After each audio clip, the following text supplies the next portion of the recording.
Ils ont condamné Julius Malema à 5 ans de prison hier, et l'organisation qui a porté plainte était AfriForum. Maintenant, laissez-moi vous dire qui est vraiment AfriForum.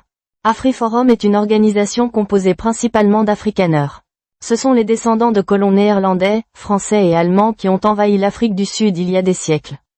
Ils ont bâti leur richesse sur des terres volées, du travail volé, et ils ont ensuite formalisé ce vol dans un système que le monde a appris à connaître sous le nom d'apartheid.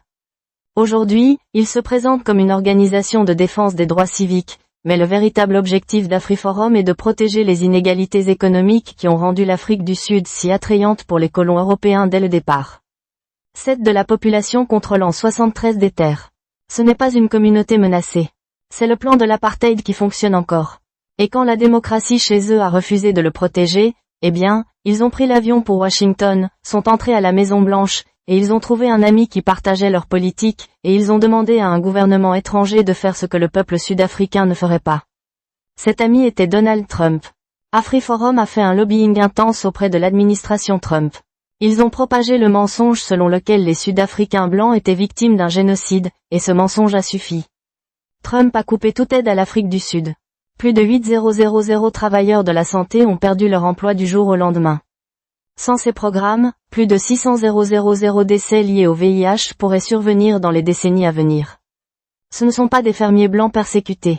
Ce sont des Sud-Africains noirs qui meurent parce qu'un groupe de pression minoritaire a décidé que maintenir leur richesse et leurs terres était plus important que la vie des gens autour d'eux.